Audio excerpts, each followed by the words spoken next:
Glenddaddy's going to try to negotiate a good deal on one of these umbrella chair things. We're hoping he's going to have some luck.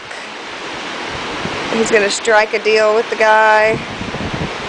Let's see what happens. He's kind of hanging back, checking things out, waiting till the other people leave. There he goes. He's making his approach. Walked away again, planning what he's going to say, not sure what to say, confused a little bit, thinking about it. He will come up with the right thing to say.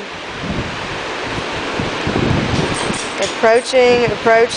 The other people are talking to the guy. Glenddaddy waits back, moves in to eavesdrop a little bit to better plan his strategery.